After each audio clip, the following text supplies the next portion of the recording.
Welcome to another episode. My name's Jose Najarro, and today we're going to take a look at Microsoft's earnings. So let's get started.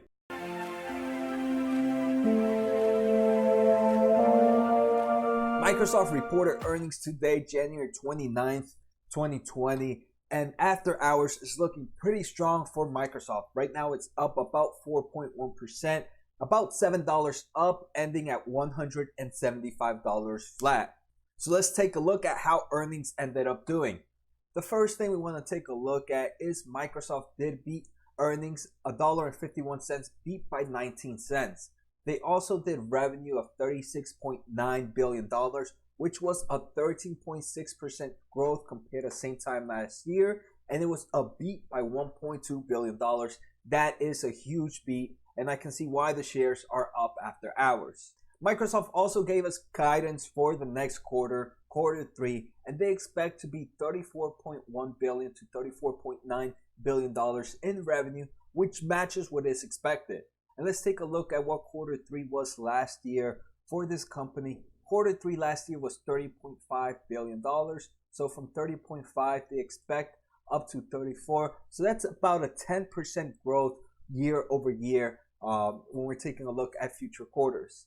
For the full fiscal year of 2020, Microsoft sees double-digit revenue growth.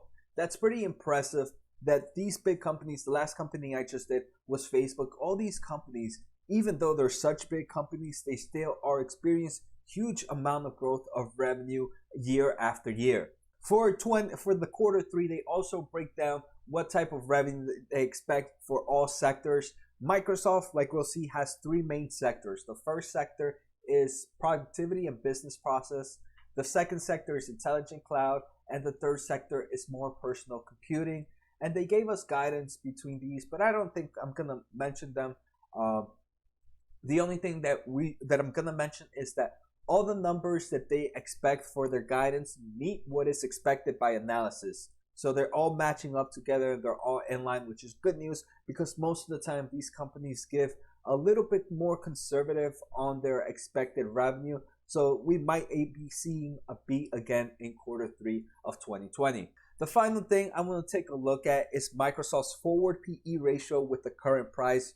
For June 2021, this company is expected to make $6.04 on earnings per share. And that would give this company right now with the 175 stock price a forward PE ratio of almost 29. For tech companies, me personally, it's different for every investor. For me, I don't like buying a forward PE ratio any higher than 25. And if I do go over 25 forward PE ratio, I usually tend to buy a smaller position than I normally do. All right, so now that we see all the information, let's take a look at the spreadsheet that Microsoft gave to us. All right, so right now we're taking a look at the press release information that Microsoft gave us for their second quarter results. Revenue was $36.9 billion, an increase of 14% compared to the same time last year. Operating income was $13.9 billion, an increase of 35%. Net income was $11.6 billion, an increase of 38%. Diluted earnings per share were $1.51, an increase of 40% compared to the same time last year. So it's pretty impressive to see this amount of growth coming from such a big company. 14% revenue growth year after year is definitely no laughing matter, especially for a company this big. So it's good to see. Microsoft returned $8.5 billion to shareholders in form of either share purchase or in dividends in the second quarter of fiscal year 2020. All right, guys, so remember how I mentioned earlier in the video that there are three types of revenue sector for this company. The first one is revenue in productivity and business process. This was $11.8 billion and an increase of 17%. And for the increase happened for the main reason. Office commercial products and cloud service revenue went up 16%. And this was driven by Office 365 commercial revenue growth of 27%. Office consumer products and cloud services revenue were up 19%. And again, with continued growth in Office 365 consumer subscribers to $37.2 million. LinkedIn revenue also increased by 24%. We also saw growth in the dynamic products and cloud service revenue increased by 12%. So other products in the productivity and business process had revenue increase year over year, and obviously that is a great thing. We're seeing growth in all part of that sectors. The next thing is revenue in cloud, in intelligent cloud, and that was $11.9 billion, an increase of 27%. And again, here we were divided by two major segments. Server products and cloud service revenue increased by 30%. Azure revenue growth of 62%. That is ridiculous. Azure is definitely killing the game right now. Enterprise revenue increased by 6%. So again, this is the second segment of revenue that they're seeing a full increase in all of their products. The final type of revenue they collect is more personal computing. So this is their laptops, their Xbox, and OEM platforms. So Windows OEM revenue increased 18%. Again, another growth. Windows commercial products and cloud services increased by 25%. Surface revenue increased by 6%. That's actually pretty impressive. I did not know that I know their Surface Pros are doing pretty good.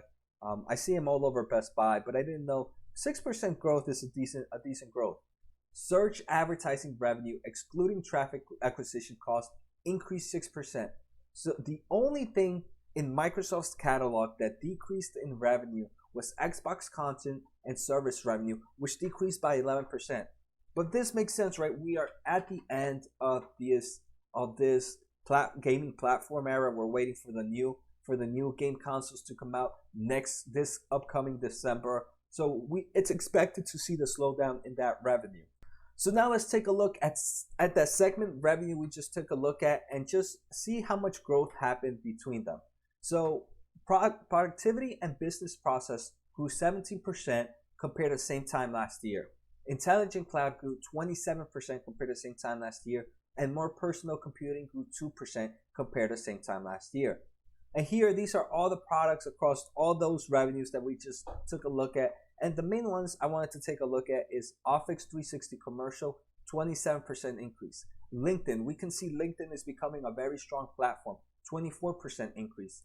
Dynamic 365, a 42% increase. Server products and cloud service, a 30% increase. Azure, a 62% increase. Windows commercial and products, a 25% increase. Over half of their products have seen double digits. Actually, let's count them. They have 1, 2, 3, 4, 5, 6, 7, 8, 9, 10, 11, 12, 13, 14.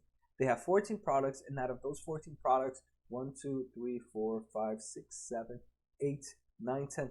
10 actually grew by double digits. The rest grew by single digits, and only one grew actually decreased. So 10 out of 14 grew by double digits. That is ridiculous. This company has very strong product growth coming in.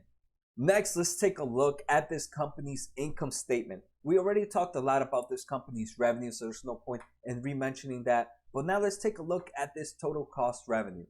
So even though revenue is much higher this year compared to the same time last year by about $2 billion, this company did not the amount of total cost of revenue has decreased compared to the same time last year. So that's why we're seeing better gross margins for this company. We can see the cost of revenue for products decreased by almost $1 billion. At the end of the day, total cost revenue for this quarter was $12.3 billion compared to $12.4 billion same time last year. If you guys have been watching most of my videos, I always talk about that research and development, and this is something I want to see growth. I don't care if the company spends more money and makes less money. I want them to be on top of their game and to continue to develop some form of products. And this quarter they spent $4.6 billion on research and development compared to $4.07 billion last year same quarter. So about a $0.6 billion increase or $600 million increase in research and development. So that's pretty good.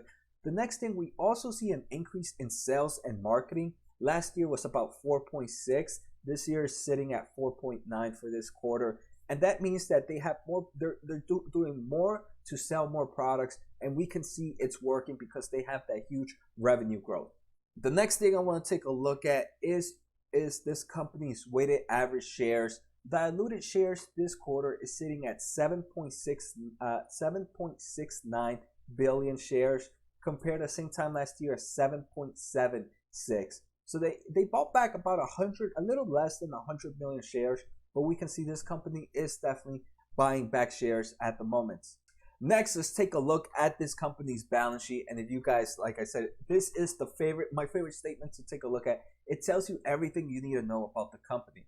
Total cash and cash equivalents and short-term investments for this company are pretty flatlined compared to the same time last year. Right now, they're sitting at about $134 billion, where last time they were sitting at high $133 billion. So an increase of about $400 million.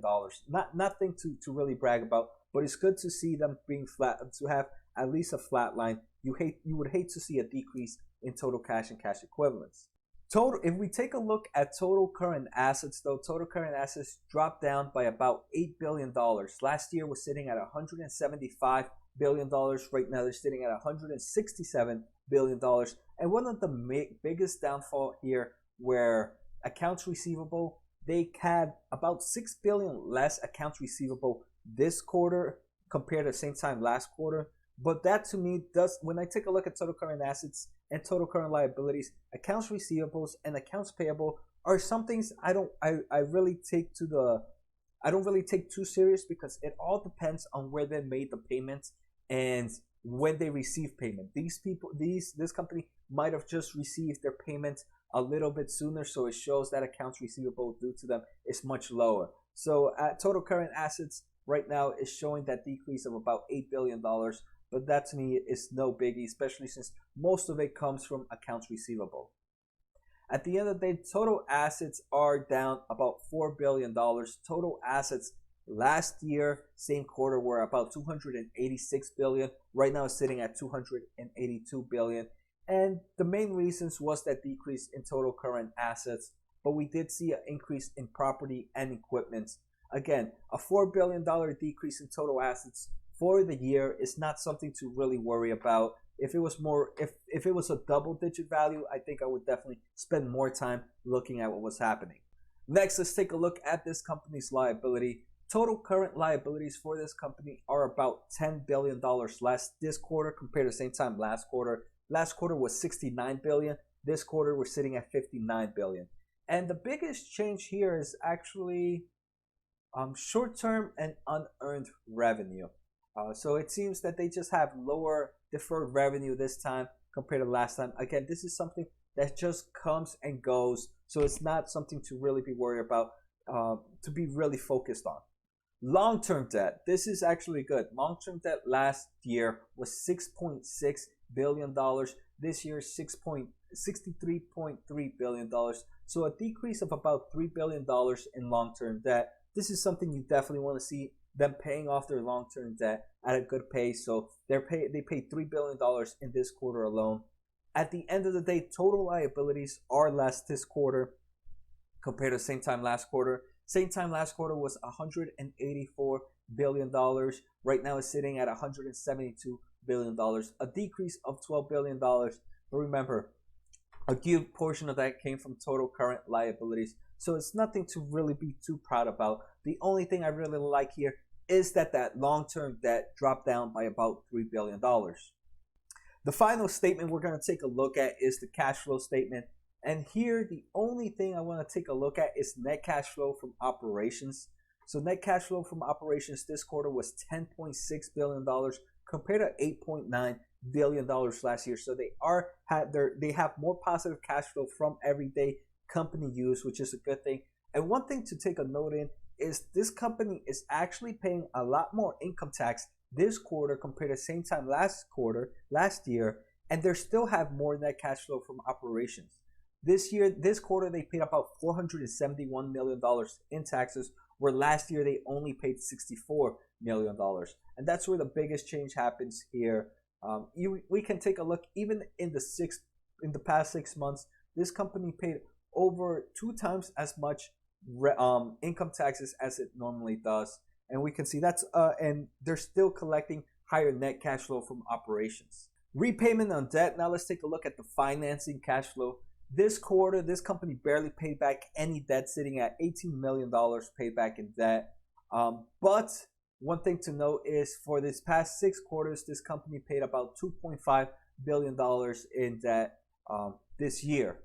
Next, let's take a look at common stock repurchase.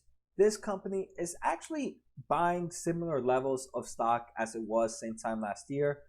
So in the past 6 months of 2018, this company bought about 10 billion shares, and the 6 months of this year it bought about 10 billion shares as well.